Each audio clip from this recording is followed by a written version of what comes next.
انسان کو یاد کرایا ہے کہ تو نے عبادت اپنے رب کی کرنی ہے، اور فرمایا رب تمہارا وہ ہے جس نے تمہارے لیے زمین کو فرش بنایا ہے، آسمان کو چھت بنایا ہے، اور آسمان سے پانی برسا کے تو زمین سے پھل اگائے ہیں، رزقا لکم، وہ بھی تیرے کھانے کے لیے اگائے ہیں۔ وہ جو آسمان سے بارش برسا کے زمین سے سبز اور پھل اگائے ہیں تو وہ بھی تیرے لیے۔ جب سارا کچھ تیرے لیے بنایا تو بھی تو عبادت کرنا اپنے رب کی، پھر کسی کو اس کا شریک نہ ٹھہرا۔ ایک چیلنج بھی کیا قرآن مجید نے اس رکوع کے اندر۔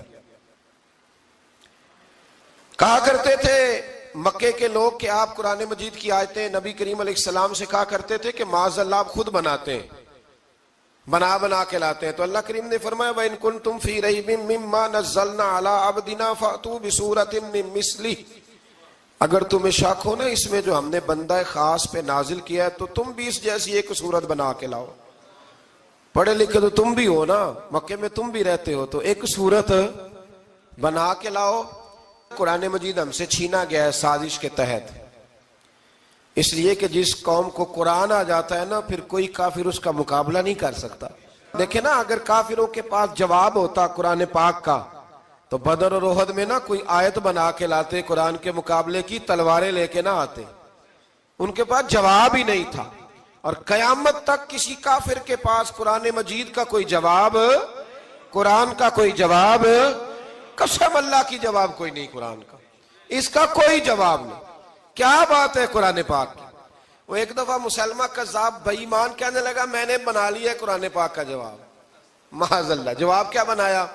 وہ صورت ہے نا القاریۃ ما القاریۃ وما ادراک ما القاریۃ، کھڑکھڑانے والی کیا ہے، کھڑکھڑانے والی تمہیں کیا پتا کیا ہے کھڑکھڑی، قیامت کا ذکر ہے۔ کہنے لگا میں نے اس جیسی صورت بنا لیا، تو کیا بنایا؟ الفیل ملفیل وما ادراک ما الفیل۔ کہنے لگا ہاتھی، تمہیں کیا پتا کیا ہاتھی، تم کیا جانو کیا ہاتھی۔ تو پاس جو اس کے اپنے بیٹھے تھے نا چیلے، کہنے لگے چپ کر جا، سارے زمانے کو پتا ہے ہاتھی کیا ہوتا ہے۔ تو پاگل ہے، اس کے دو کان ہوتے ہیں، ایک سونڈ ہوتی ہے، چار اس کے پیر ہوتے ہیں۔ بیوقوف آدمی قرآن کا مقابلہ کرنا ہے تو کچھ چج کے ساتھ کر، پاگلوں کی طرح مقابلہ کرے گا، جوتے کھائے گا بھی، ہمیں بھی پڑھوائے گا۔ تو قرآن مجید کا کوئی مقابلہ کر سکا؟ تو اس آیہ مبارکہ میں اللہ نے کافروں کو یہ کہا اگر مقابلہ نہیں کر سکتے تو پھر اللہ سے ڈرو، ورنہ دوزخ میں ڈالے جاؤ گے، وہ جس کا ایندھن آدمی اور پتھر ہے، اور بنائی بھی کافروں کے لیے گئی ہے۔ اعدت للکافرین، جہنم کس کے لیے بنائی گئی ہے؟ کافروں اور منافقوں کے لیے۔ مسلمانوں کے لیے بنائی گئی، مسلمان مرضی سے چھلانگے لگائیں تو ان کی موج ہے، ورنہ ان کے لیے جہنم، ان کے لیے اللہ نے جنت بنائی ہے۔ اور یہ بات کرتے ہی رب کریم نے فرمایا اے محبوب علیہ السلام مومنوں کو خوشخبری دے دیں کہ اللہ نے ان کے لیے جنت بنائی ہے، اس میں باغات ہیں، انہیں رزق دیا جائے گا کھانے کے لیے، اور اس میں انہیں پاکیزہ بیویاں دی جائیں گی، اور پھر وہ اس میں ہمیشہ رہیں گے، انہیں اس سے نکالا نہیں جائے گا۔ آگے جو آیات کریمہ ہے نا اس کے اندر اللہ تبارک و تعالیٰ نے فرمایا ہے کہ اللہ حیا نہیں کرتا سمجھانے کے لیے، مچھر کی مثال بھی دینی پڑے۔ فرمایا قرآن سے کچھ لوگ ہدایت حاصل کرتے ہیں اور کچھ گمراہ ہو جاتے ہیں۔ جب لوگ اپنی مرضی کی تشریحات چاہتے ہیں تو گمراہ ہوتے ہیں، اور جب قرآن کو رسول اللہ صلی اللہ علیہ وسلم اور امت مسلمہ کی تشریحات کی روشنی میں سمجھتے ہیں تو پھر اللہ ہدایت عطا فرماتا ہے۔ پھر اللہ تبارک و تعالیٰ نے آگے ارشاد فرمایا حضرت آدم کی پیدائش کا واقعہ۔ کچھ مفسرین نے لکھا اللہ نے مشورہ کیا تھا فرشتوں سے، وَإِذْ قَالَ رَبُّكَ لِلْمَلَائِكَةِ إِنِّي جَاعِلٌ فِي الْأَرْضِ خَلِيفَةً، لیکن کچھ مفسرین کہتے ہیں کہ اللہ کو ضرورت نہیں فرشتوں سے مشورہ کرنے کی، اللہ نے فرشتوں سے مشورہ نہیں کیا، بلکہ رب نے انہیں آگاہ فرمایا تھا کہ میں لگا ہوں زمین پہ اپنا نائب بنانے، میں خلافت دینے لگا ہوں زمین پہ۔ اب یہ تو دینے والی کی مرضی ہے نا اس نے کس کو دینی ہے، یہ تو دینے والے کی مرضی ہے نا اس نے۔ تو کچھ لوگ کہتے ہیں کہ دینے والے سے زیادہ ہمیں پتہ ہے، تو فرشتوں کو بھی یہ اجتہادی خطا ہو گئی، کہنے لگے یا اللہ اسے نہ بنانا، یہ فساد کرے گا، یہ خون ریزیاں کرے گا۔ تو اللہ نے فرمایا جو میں جانتا ہوں وہ تم، اللہ اکبر۔ امام راضی فرماتے جب رمضان آتا ہے تو اللہ فرشتوں سے کہتا ہے ذرا یہ کھول کے دروازے دیکھو نا یہ زمین پہ کیا کر رہے ہیں، تم تو کہتے تھے فساد کریں گے اور یہ سارے تراویحاں پڑھ رہے ہیں۔ تم تو گویا کہتے تھے فساد کریں گے، اور یہ تو دیکھو گویا رمضان کے روزے رکھ رہے، یہ تو میری یاد میں نکلے ہوئے۔ تم کچھ کہتے تھے اور دیکھو میں نے تمہیں کہا تھا نا جو میں جانتا ہوں وہ تم۔ اللہ نے پھر حضرت آدم علیہ السلام کو تمام زمانے کے علوم عطا کیے، علم سکھا لیا۔ تو فرشتوں سے کہا تم بھی ان چیزوں کے نام بتاؤ، تو وہ بتا سکے نہیں۔ اللہ نے فرمایا اب اس طرح کرو، آدم کو سجدہ کرو۔ سب نے سجدہ کیا سوائے، وہ کہنے لگا یا اللہ صرف تجھے ہی کرنا ہے، کرنا بھی صرف اللہ کو چاہیے، پر رب کے آگے بھی جھکنا چاہیے، اور جس کے سامنے رب جھکائے نا وہاں بھی۔ اور یہ جو عاجزی ہے نا، یہ جو جھکنا ہے، یہ علم کے آگے ہے۔ ہماری مصیبت یہ ہے کہ ہم علم کے آگے بھی گردن جھکانے کو تیار نہیں ہوتے، وہاں بھی ہم خود عالم فاضل بن جاتے ہیں۔ تو فرمایا کہ سب سے کہا سجدہ کرو، سب نے سجدہ کیا سوائے ابلیس کے۔ تو پھر ہوا کیا، وکان من الکافرین، وہ کافروں میں سے ہو گیا۔ پھر اللہ نے حضرت آدم کو اور جناب حوا کو نا مقام دے دیا جنت میں رہنے کے لیے، اور کہا سارا کچھ کھانا، درخت کے قریب نہ جانا۔ ابھی آپ کسی سے کہہ دیں تھوڑا سا کہ پیچھے نہ دیکھنا، یعنی اگر میری سمجھ لیں ادب کی وجہ سے کوئی 1.5-2 منٹ یا 6 منٹ نہیں بھی نہ دیکھے گا تو سوچے گا ضرور کہ پتہ نہیں اب پیچھے کیا ہے، مصیبت کیا ہے۔ یعنی آپ کہہ کے دیکھ لیں کسی کو، پیچھے نہ دیکھنا، فطرت ہے نا انسان کی، وہ جستجو کرتا ہے، کہا اس درخت کے پاس نہ جانا۔ تو حضرت حوا سلام اللہ علیہ کہتے ہیں دل میں خیال رہتا تھا کہ آخر ہے کیا درخت کے پاس۔ یہی انسان کا عقیدہ توحید ہے کہ جہاں سے رب منع کر دے وہاں وہ منع ہو جائے، اور یہ ان کی خطا نہیں تھی، یہ اللہ کی حکمت تھی، چونکہ رب نے تو پہلے کہہ دیا تھا بنایا ہی زمین کے لیے، تو یہ تو سارا کچھ ہونا تھا تو زمین پہ آنا تھا نا۔ تو حضرت حوا اور جناب آدم کے پاس شیطان آیا، اب اس کو نکال تو دیا تھا پر ابھی اس کا جنت میں آنا جانا بند نہیں ہوا تھا، یہ بھی اللہ کی حکمت تھی۔ تو وہ کہنے لگا تمہیں پتہ ہے بعد میں مر جاؤ گے؟ تو حضرت حوا کہنے لگی کیا موت بھی آئے گی؟ کہاں، اس کی تکلیف بھی بڑی ہوگی، تو پھر بچیں گے کیسے؟ تو کہنے لگے پھل کھا لو اس درخت کا۔ تو بچنے کے لیے پھل کھایا تھا، جس طرح لوگ آج بہت سارے کام بچنے کے لیے کرتے ہیں پر بچ سکتے، بچنے کے لیے پھل کھایا تو اللہ نے فرمایا زمین پہ چلے جاؤ۔ تو حضرت آدم زمین پہ آئے، پھر کئی 100 سال روتے رہے۔ فَتَلَقَّى آدَمُ مِن رَبِّهِ کَلِمَاتٍ، تو پھر اللہ نے خود ہی جناب آدم کو کچھ کلمے سکھائے۔ علامہ اسماعیل لکی فرماتے ہیں وہ کلمے یہ تھے کہ حضرت آدم نے میرے نبی کا وسیلہ پیش کیا، اللہ کریم نے جناب آدم کی دعا کو مقبول فرما لیا۔ پھر آگے بنی اسرائیل کا ذکر آ جاتا ہے۔ اللہ تعالیٰ نے بنی اسرائیل، آج آپ اسی قوم کو یہودی کہتے ہیں، ان کو اللہ نے اس زمانے میں فضیلت عطا کی تھی بہت زیادہ۔ تو عرب کے اندر جب نبی پاک علیہ السلام نے اعلان نبوت کیا تو کچھ لوگوں نے یہ کہہ دیا کہ اگر یہ یہودی کلمہ پڑھ لیں گے تو ہم بھی پڑھ لیں گے۔ تو پھر اللہ نے انہیں یاد کرایا کہ تم اصل میں کیا ہو، تمہیں کلمہ پڑھنا چاہیے۔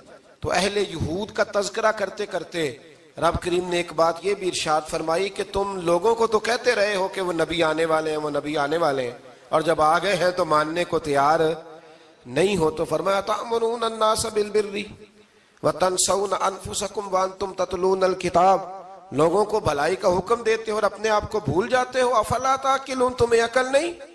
پھر اللہ نے انہیں یہ بھی یاد کرایا کہ یاد کرو وہ زمانہ کہ جب فرعون نے خواب دیکھ لیا تھا کہ کوئی بچہ اس کی سلطنت کو تباہ کرے گا، تو پھر اس نے تمہارے بچوں کو ذبح کرانا شروع کیا اور تمہاری بیٹیوں کو چھوڑتا تھا۔ فرمایا یہ بھی تو تم نے دیکھا، میں نے تمہیں پھر تم سے کہا جہاد کرو قوم عمالقہ کے خلاف، تو مقام طیہ میں جا کے یہ لوگ کہنے لگے ہم سے جہاد نہیں ہوتا۔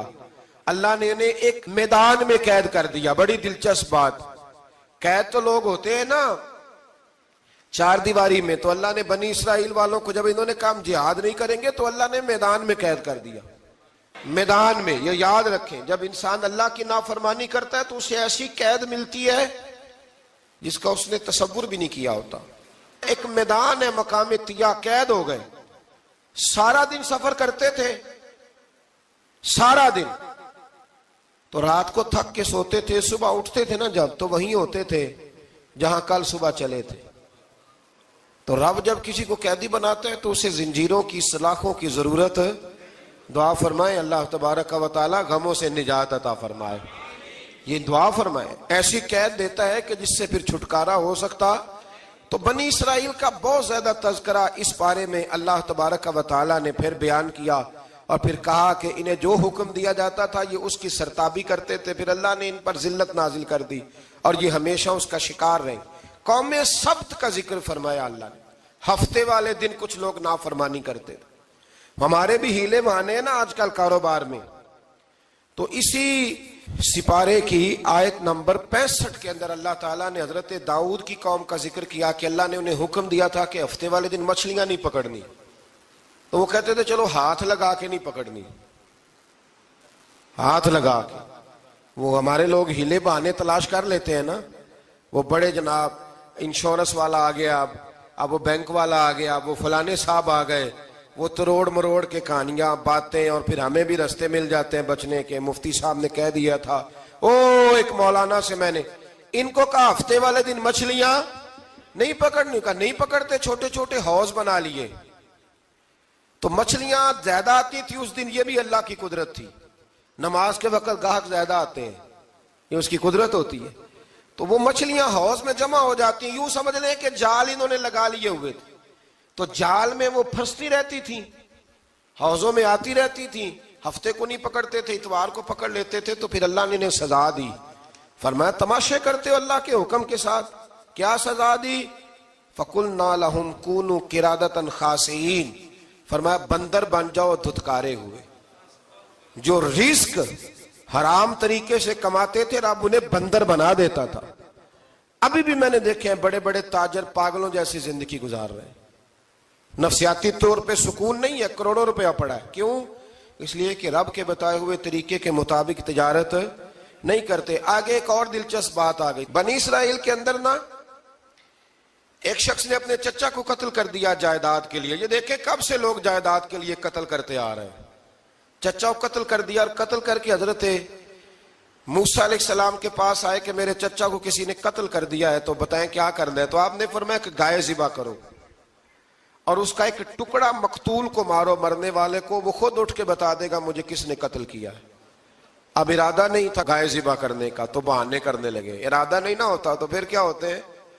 کہنے لگے گائے کس طرح کی ہو، بوڑھی ہو کہ بچی ہو، رنگ کیسا ہو، جوان ہو کہ چھوٹی ہو، حال میں ایک دفعہ چلنا سیکھ گئی ہو یا ابھی نہ سیکھی ہو۔ تو بتاتے گئے تو رب بھی شرطیں بیان کرتا گیا، گہرے زرد رنگ کی ہو، حال کے اندر اسے نہ چلایا گیا ہو، پانی نہ نکالا گیا ہو، نہ بچی ہو نہ جوان ہو، اس کے درمیان ہو۔ یہ ساری شرطیں کہاں پائی جاتی تھیں؟ حضرت موسیٰ علیہ السلام کی قوم کا ایک شخص تھا جو اللہ کا ولی تھا۔ وہ جب انتقال کرنے لگا نا، اللہ اکبر، دیکھو رب ولیوں کی اولادوں پر بھی کتنا فضل فرماتا ہے۔ وہ جب انتقال کرنے لگا تو ایک اس کے پاس چھوٹی سی بچیا تھی، گائے کی بچی، اس نے جنگل میں چھوڑ دی۔ کہنے لگا یا اللہ میں تیرے نام پہ چھوڑتا ہوں، میرا بچہ جوان ہو جائے تو اسے دے دینا، اور تو سرمایہ ہی کوئی نہیں۔ بچہ بڑا ہوا تو بچہ بھی بڑا نیک تھا، اپنی ماں کا بڑا فرما بردار تھا۔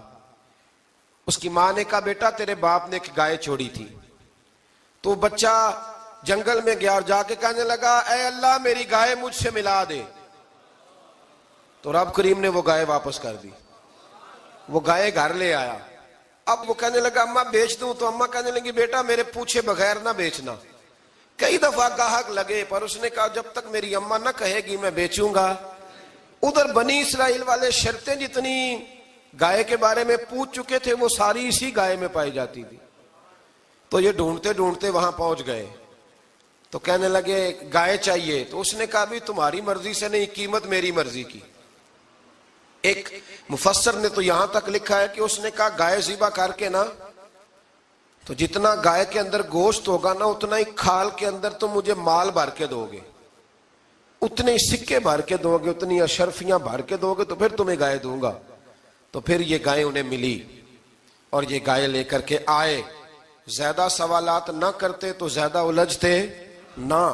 ہم بھی دین کے معاملے میں بڑے سوال جواب کرتے ہیں، اتنا سوال کریں جتنی اس کی ضرورت ہے۔ ان لوگوں نے سوالات زیادہ کیے تو پھر الجھ زیادہ گئے۔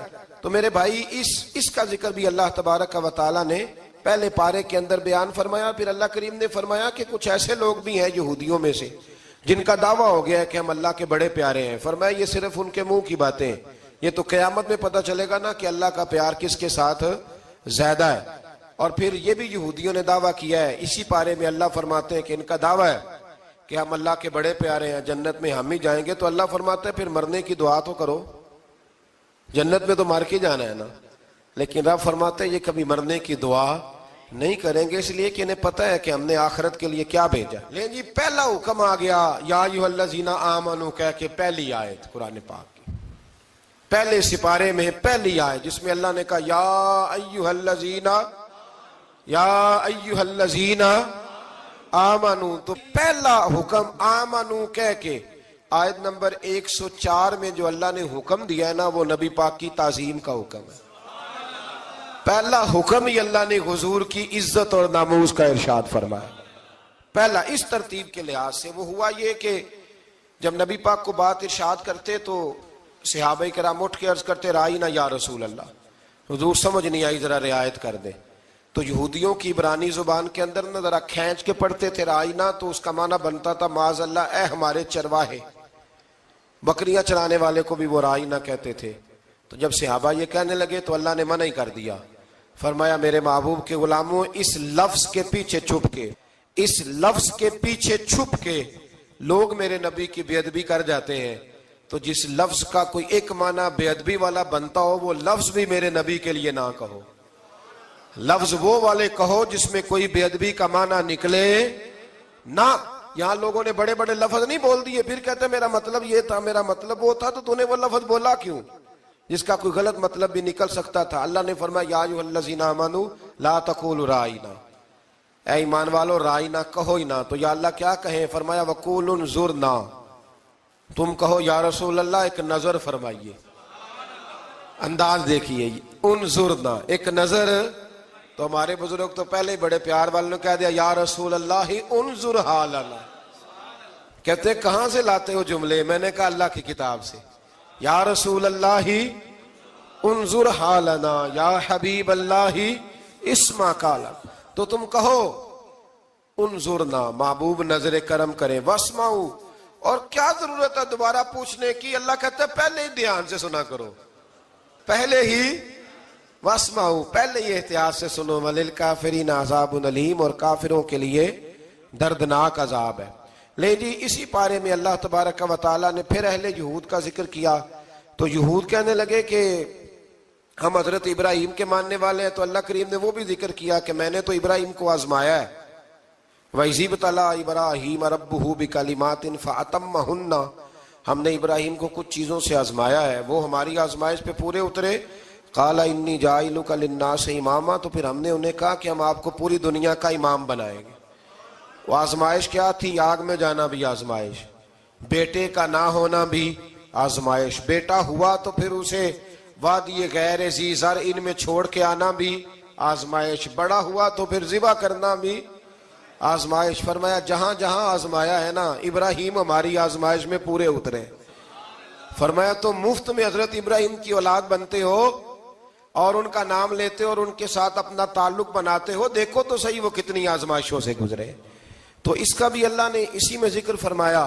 اور پھر وہ بات کرتے تھے حضرت یعقوب کی اور حضرت اسحاق کی، تو فرمایا وہ تو ہمارے اتنے خاص بندے تھے کہ وصال کے وقت بھی انہوں نے اپنی اولادوں کو نصیحت فرمائی تھی کہ اللہ کی توحید پہ قائم رہنا، اس کا ذکر بھی اللہ نے اسی پارے میں بیان فرمایا۔ اور جو حضرت ابراہیم اور جناب اسماعیل نے کعبہ تعمیر کیا تو اس کا ذکر بھی اللہ تعالیٰ نے اسی پارے میں فرمایا۔ اور فرمایا جب وہ کعبہ بنا رہے تھے تو کہہ رہے تھے ربنا تقبل منا، کہہ رہے تھے اے اللہ بنا ہم نے دیا ہے پر مہربانی فرما ہم سے قبول فرما لے۔ تو جو آیہ کریمہ آخر میں عرض کرنا چاہتا ہوں اس پر بھی تھوڑی توجہ فرمائیں گے تو بات بڑی نکھر کے باہر آئے گی۔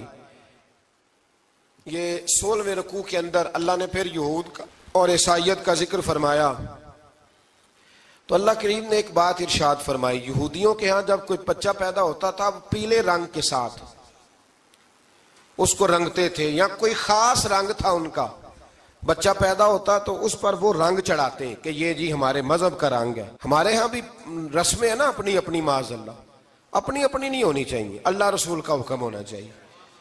تو یہودیوں کے ہاں بچہ پیدا ہوتا تو ایک خاص رنگ چڑھاتے، عیسائیوں کے ہاں پیدا ہوتا تو وہ بھی ایک خاص رنگ چڑھاتے. تو مسلمانوں کے ہاں بچے پیدا ہوئے تو انہوں نے بھی توجہ کی کہ یہ کیا ہو رہا ہے. تو رب کریم نے فرمایا صبغۃ اللہ، رنگ اللہ کا ہی ہے. ومن احسن من اللہ صبغہ، اور فرمایا اللہ کے رنگ سے زیادہ خوبصورت کس کا رنگ ہو سکتا ہے. اللہ کا رنگ کیا ہے؟ لا الہ الا اللہ محمد الرسول اللہ صلی اللہ علیہ. فرمایا نیلے پیلے کالے رنگ نہ چڑھاؤ، اپنے ذہن پر توحید و رسالت کا رنگ چڑھاؤ. یہ سب سے بہترین رنگ ہے. اگر تمہارے ذہنوں پر رب رسول کی توحید کا رنگ چڑھ گیا تو یہ وہ والا رنگ ہے، پھر تمہیں کسی اور رنگ کی طرف جانے کی ضرورت نہیں پڑے گی. تو فرمایا رنگ وہ پیدا کرو جو توحید کا ہے، رسالت کا ہے، اس رنگ کی توجہ کرو. قرآن مجید کے اس پارے میں اللہ کریم نے مختلف باتیں بیان کر کے آخری رکوع میں یہ جو رنگ کا ذکر فرمایا نا، تو یہ لگتا ہے پورے پارے کا خلاصہ ہے کہ رب کریم نے فرمایا اصل بات یہ ہے کہ تمہاری سوچوں پہ رب رسول کی توحید و رسالت کا رنگ ہونا چاہیے.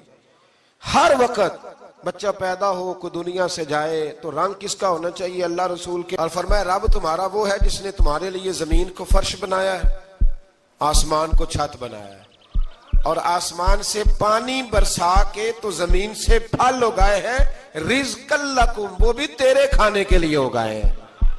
وہ جو آسمان سے بارش برسا کے زمین سے سبز اور پھل اگائے ہیں تو وہ بھی تیرے لیے. جب سارا کچھ تیرے لیے بنایا تو بھی تو عبادت کرنا اپنے رب کی، پھر کسی کو اس کا شریک نہ ٹھہرا. ایک چیلنج بھی کیا قرآن مجید نے اس رکوع کے اندر.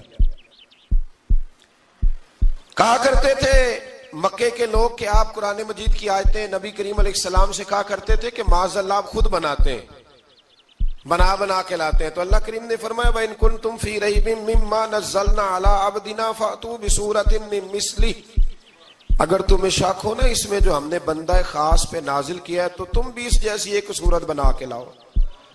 پڑھے لکھے تو تم بھی ہو نا، مکے میں تم بھی رہتے ہو، تو ایک صورت بنا کے لاؤ.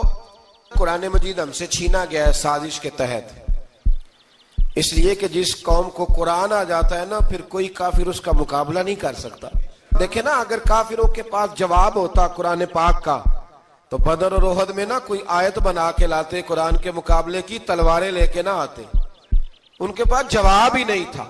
اور قیامت تک کسی کافر کے پاس قرآن مجید کا کوئی جواب، قرآن کا کوئی جواب، قسم اللہ کی جواب کوئی نہیں. قرآن کا اس کا کوئی جواب نہیں.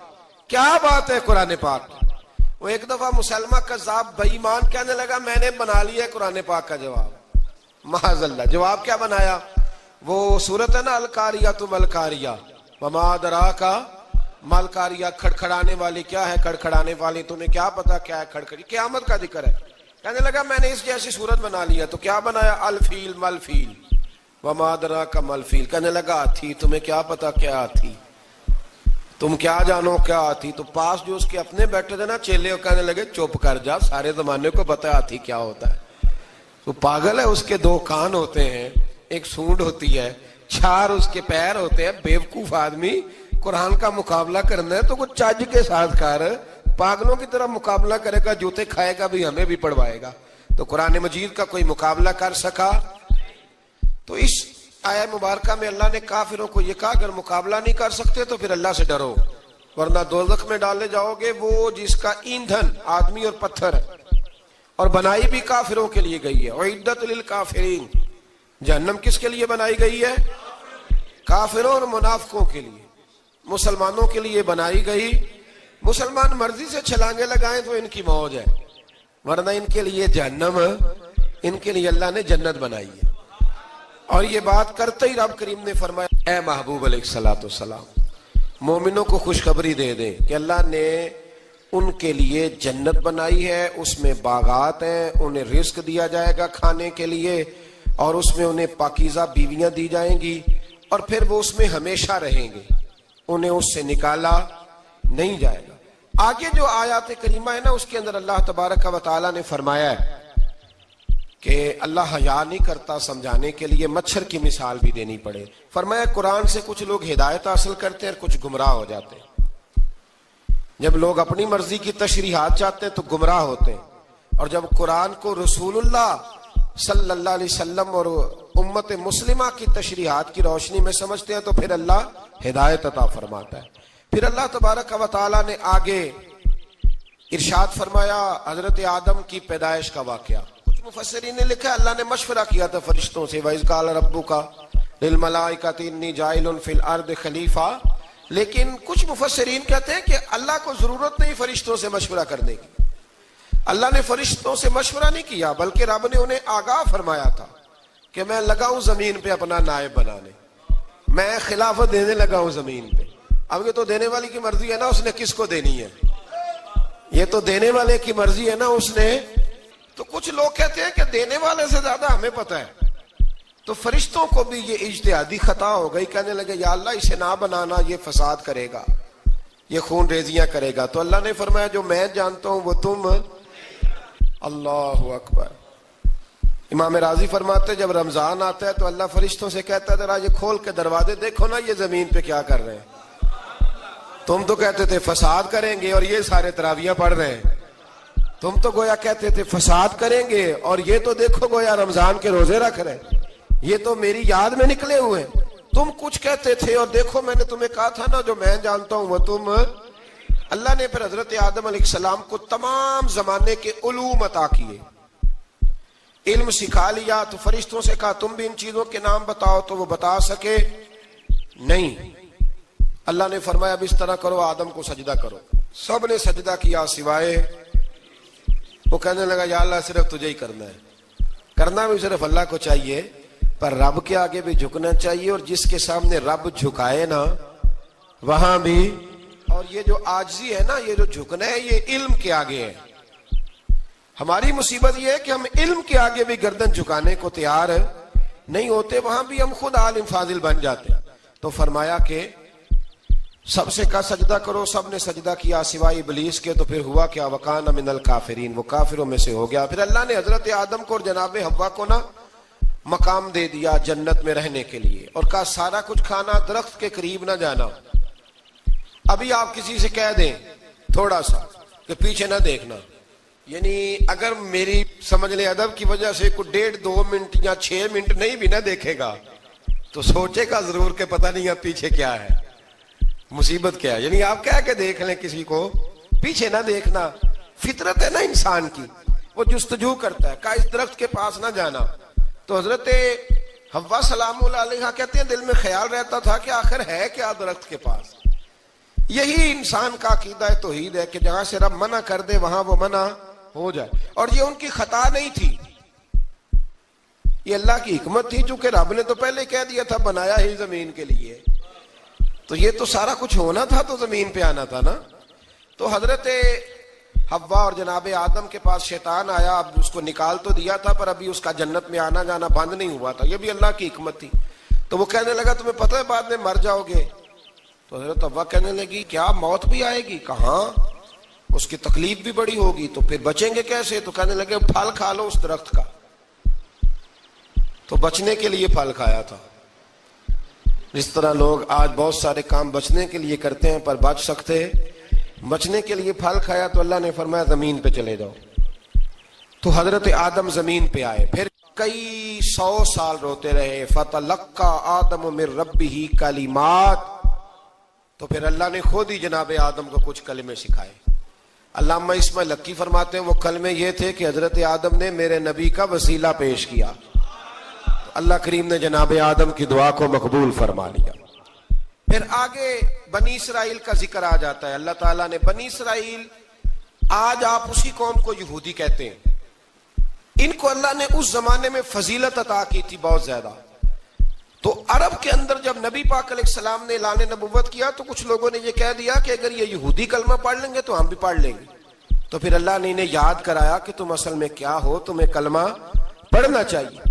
تو اہل یہود کا تذکرہ کرتے کرتے رب کریم نے ایک بات یہ بھی ارشاد فرمائی کہ تم لوگوں کو تو کہتے رہے ہو کہ وہ نبی آنے والے ہیں، وہ نبی آنے والے ہیں، اور جب آ گئے ہیں تو ماننے کو تیار نہیں ہو۔ تو فرمایا تأمرون الناس بالبر وتنسون انفسکم وانتم تتلون الکتاب لوگوں کو بھلائی کا حکم دیتے ہو اور اپنے آپ کو بھول جاتے ہو. افلا تعقلون, تمہیں عقل نہیں؟ پھر اللہ نے انہیں یہ بھی یاد کرایا کہ یاد کرو وہ زمانہ کہ جب فرعون نے خواب دیکھ لیا تھا کہ کوئی بچہ اس کی سلطنت کو تباہ کرے گا, تو پھر اس نے تمہارے بچوں کو ذبح کرانا شروع کیا اور تمہاری بیٹیوں کو چھوڑتا تھا.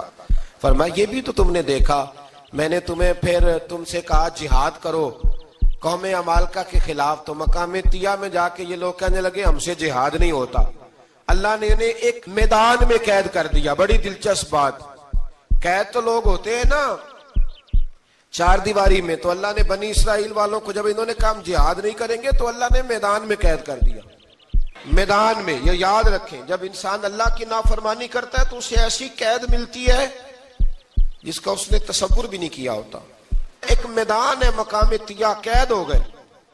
سارا دن سفر کرتے تھے, سارا دن, تو رات کو تھک کے سوتے تھے, صبح اٹھتے تھے نا جب, تو وہیں ہوتے تھے جہاں کل صبح چلے تھے. تو رب جب کسی کو قیدی بناتا ہے تو اسے زنجیروں کی سلاخوں کی ضرورت, دعا فرمائے اللہ تبارک و تعالی غموں سے نجات عطا فرمائے. یہ دعا فرمائے, ایسی قید دیتا ہے کہ جس سے پھر چھٹکارا ہو سکتا. تو بنی اسرائیل کا بہت زیادہ تذکرہ اس بارے میں اللہ تبارک و تعالی نے پھر بیان کیا, اور پھر کہا کہ انہیں جو حکم دیا جاتا تھا یہ اس کی سرتابی کرتے تھے. پھر اللہ نے ان پر ذلت نازل کر دی اور یہ ہمیشہ اس کا شکار رہے. قوم سبت کا ذکر فرمایا اللہ نے. ہفتے والے دن کچھ لوگ نافرمانی کرتے, ہمارے بھی ہیلے بہانے ہیں نا آج کل کاروبار میں. تو اسی سپارے کی آیت نمبر 65 کے اندر اللہ تعالیٰ نے حضرت داؤد کی قوم کا ذکر کیا کہ اللہ نے انہیں حکم دیا تھا کہ ہفتے والے دن مچھلیاں نہیں پکڑنی. تو وہ کہتے تھے چلو ہاتھ لگا کے نہیں پکڑنی, ہاتھ لگا کے. وہ ہمارے لوگ ہیلے بہانے تلاش کر لیتے ہیں نا, وہ بڑے جناب انشورنس والا آ گیا, اب وہ بینک والا آ گیا, وہ فلانے صاحب آ گئے, وہ تروڑ مروڑ کے کہانیاں باتیں, اور پھر ہمیں بھی رستے مل جاتے ہیں بچنے کے. مفتی صاحب نے کہہ دیا تھا ایک مولانا سے میں نے ان کو کہا ہفتے والے دن مچھلیاں نہیں پکڑنی, کا نہیں پکڑتے, چھوٹے چھوٹے حوض بنا لیے. تو مچھلیاں زیادہ آتی تھی اس دن, یہ بھی اللہ کی قدرت تھی. نماز کے وقت گاہک زیادہ آتے ہیں, یہ اس کی قدرت ہوتی ہے. تو وہ مچھلیاں حوض میں جمع ہو جاتی ہیں. یوں سمجھ لیں کہ جال انہوں نے لگا لیے ہوئے تھے, تو جال میں وہ پھنستی رہتی تھی, حوضوں میں آتی رہتی تھی. ہفتے کو نہیں پکڑتے تھے, اتوار کو پکڑ لیتے تھے. تو پھر اللہ نے انہیں سزا دی. فرمایا تماشے کرتے ہو اللہ کے حکم کے ساتھ. کیا سزا دی؟ فَقُلْنَا لَهُمْ كُونُوا قِرَادَةً خَاسِئِينَ, فرمایا بندر بن جاؤ دھتکارے ہوئے. جو رزق حرام طریقے سے کماتے تھے رب انہیں بندر بنا دیتا تھا. ابھی بھی میں نے دیکھے ہیں بڑے بڑے تاجر پاگلوں جیسی زندگی گزار رہے ہیں. نفسیاتی طور پہ سکون نہیں ہے, کروڑوں روپیہ پڑا ہے. کیوں؟ اس لیے کہ رب کے بتائے ہوئے طریقے کے مطابق تجارت نہیں کرتے. آگے ایک اور دلچسپ بات آ گئی. بنی اسرائیل کے اندر نا ایک شخص نے اپنے چچا کو قتل کر دیا جائیداد کے لیے. یہ دیکھیں کب سے لوگ جائیداد کے لیے قتل کرتے آ رہے ہیں. چچا کو قتل کر دیا, اور قتل کر کے حضرت موسیٰ علیہ السلام کے پاس آئے کہ میرے چچا کو کسی نے قتل کر دیا ہے, تو بتائیں کیا کرنا ہے. تو آپ نے فرمایا کہ گائے ذبح کرو اور اس کا ایک ٹکڑا مقتول کو مارو, مرنے والے کو, وہ خود اٹھ کے بتا دے گا مجھے کس نے قتل کیا ہے. اب ارادہ نہیں تھا گائے ذبح کرنے کا تو بہانے کرنے لگے. ارادہ نہیں نہ ہوتا تو پھر کیا ہوتے ہیں, کہنے لگے گائے کس طرح کی ہو, بوڑھی ہو کہ بچی ہو, رنگ کیسا ہو, جوان ہو کہ چھوٹی ہو, حال میں ایک دفعہ چلنا سیکھ گئی ہو یا ابھی نہ سیکھی ہو. تو بتاتے گئے تو رب بھی شرطیں بیان کرتا گیا.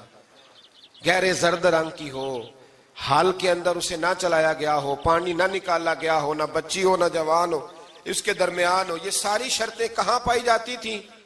حضرت موسیٰ علیہ السلام کی قوم کا یہ ایک شخص تھا جو اللہ کا ولی تھا. وہ جب انتقال کرنے لگا نا, اللہ اکبر, دیکھو رب ولیوں کی اولادوں پر بھی کتنا فضل فرماتا ہے. وہ جب انتقال کرنے لگا تو ایک اس کے پاس چھوٹی سی بچیا تھی, گائے کی بچی, اس نے جنگل میں چھوڑ دی. کہنے لگا یا اللہ میں تیرے نام پہ چھوڑتا ہوں, میرا بچہ جوان ہو جائے تو اسے دے دینا, اور تو سرمایہ ہی کوئی نہیں. بچہ بڑا ہوا تو بچہ بھی بڑا نیک تھا, اپنی ماں کا بڑا فرما بردار تھا. اس کی ماں نے کہا بیٹا تیرے باپ نے ایک گائے چھوڑی تھی.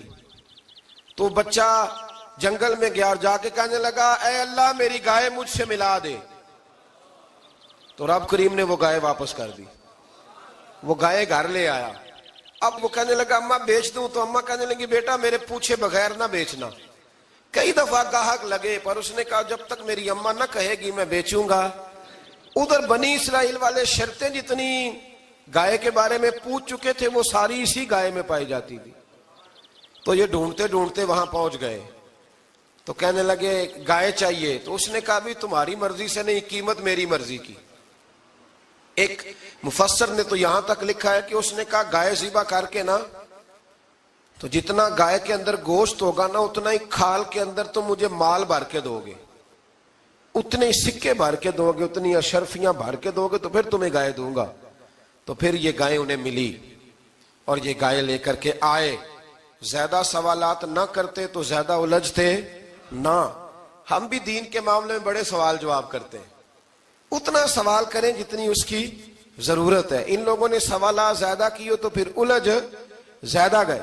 تو میرے بھائی اس کا ذکر بھی اللہ تبارک و تعالیٰ نے پہلے پارے کے اندر بیان فرمایا. پھر اللہ کریم نے فرمایا کہ کچھ ایسے لوگ بھی ہیں یہودیوں میں سے جن کا دعویٰ ہو گیا ہے کہ ہم اللہ کے بڑے پیارے ہیں. فرمایا یہ صرف ان کے منہ کی باتیں ہیں, یہ تو قیامت میں پتہ چلے گا نا کہ اللہ کا پیار کس کے ساتھ زیادہ ہے. اور پھر یہ بھی یہودیوں نے دعویٰ کیا ہے, اسی پارے میں اللہ فرماتے ہیں کہ ان کا دعویٰ ہے کہ ہم اللہ کے بڑے پیارے ہیں, جنت میں ہم ہی جائیں گے. تو اللہ فرماتے ہیں پھر مرنے کی دعا تو کرو, جنت میں تو مر کے جانا ہے نا. لیکن رب فرماتے ہیں یہ کبھی مرنے کی دعا نہیں کریں گے, اس لیے کہ انہیں پتہ ہے کہ ہم نے آخرت کے لیے کیا بھیجا. لیکن جی پہلا حکم آ گیا یا ایھا الذین آمنوا کہہ کے, پہلی آیت قرآن پاک کی پہلے سپارے میں پہلی آیت جس میں اللہ نے کہا یا ایھا الذین آمنوا. تو پہلا حکم آمنوا کہہ کے آیت نمبر 104 میں جو اللہ نے حکم دیا ہے نا وہ نبی پاک کی تعظیم کا حکم ہے. پہلا حکم ہی اللہ نے حضور کی عزت اور ناموس کا ارشاد فرمایا. پہلا اس ترتیب کے لحاظ سے وہ ہوا یہ کہ جب نبی پاک کو بات ارشاد کرتے تو صحابہ کرام اٹھ کے عرض کرتے رائینا یا رسول اللہ, حضور سمجھ نہیں آئی ذرا رعایت کر دیں. تو یہودیوں کی عبرانی زبان کے اندر نہ ذرا کھینچ کے پڑھتے تھے رائینا, تو اس کا معنی بنتا تھا معاذ اللہ اے ہمارے چرواہے. بکریاں چرانے والے کو بھی وہ رائینا کہتے تھے. تو جب صحابہ یہ کہنے لگے تو اللہ نے منع ہی کر دیا. فرمایا میرے محبوب کے غلاموں اس لفظ کے پیچھے چھپ کے لوگ میرے نبی کی بے ادبی کر جاتے ہیں. تو جس لفظ کا کوئی ایک معنی بے ادبی والا بنتا ہو وہ لفظ بھی میرے نبی کے لیے نہ کہو. لفظ وہ والے کہو جس میں کوئی بے ادبی کا معنی نکلے نہ.